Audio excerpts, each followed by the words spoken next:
Poetry in motion, Sunday poetry in motion. Poetry in motion, Sunday poetry in motion. Poetry in motion, Sunday poetry in motion. Poetry in motion, Sunday poetry in motion. Hello once again, welcome to Poetry in Motion Sunday. I'm Craig Lewis and you're watching episode 43. And starting with my first poem, this one is called They're No Worse Than Us, They're Masters. The orca searches to the sand to snatch a sea cub, but to eat is not the aim, as more appear to form a chain. The sea cub circled like a toy track train, slapped once and slapped again by the orca tail. Raw details of life within the sea. In such situations, a sea cub is not taught to flee. Not a pretty sight to see for the observer. They sigh and feel compassion and discover surplus murder.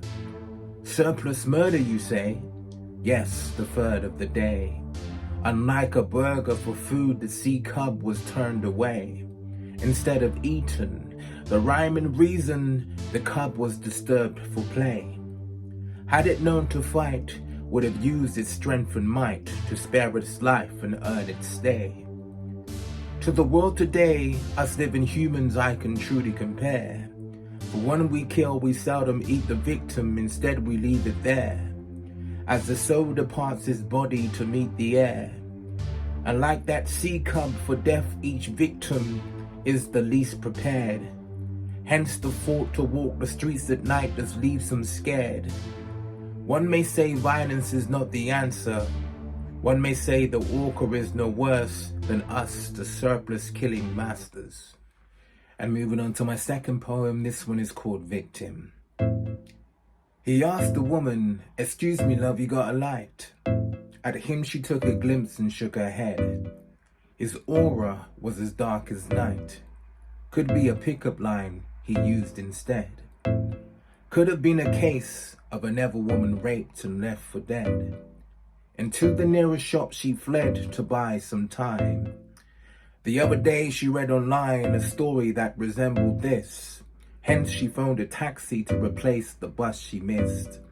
Whilst peeping out the window to register his face, he stood in the same place watching women as they pass. She's clocked the couple walking by who he didn't stop to ask the question she was posed, and then believed it's 'cause she was alone that she was chose, which clarified the reason when he asked her that she froze. Thank God she followed her inkling. The moral of that night turned out he did find him a victim. And moving on to my third and final poem of the day, this one is called Behold the Poker Face. Like the many grades and strength within still, one's level of confidence is seen by the human eye, and like the windows of the soul cannot conceal the truest thoughts that reflect you and I. But if dark shades were to be wore, then like dry pebbles on the shore, covered by the tides, the window of one's soul can be disguised, making hard to trust the words if one can't look into the eyes. A notion much preferred, or like the sun, suspicions rise. For the eyes is what it took to read another like a book. Without this one can utter lies and have you fooled.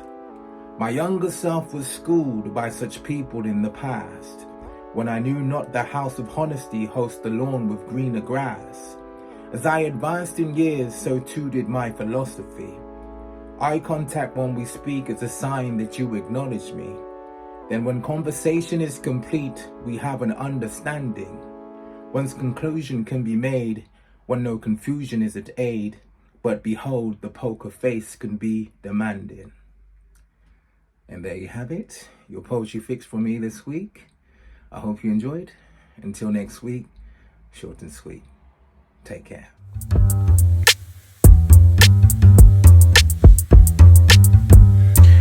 Poetry in motion, Sunday poetry in motion.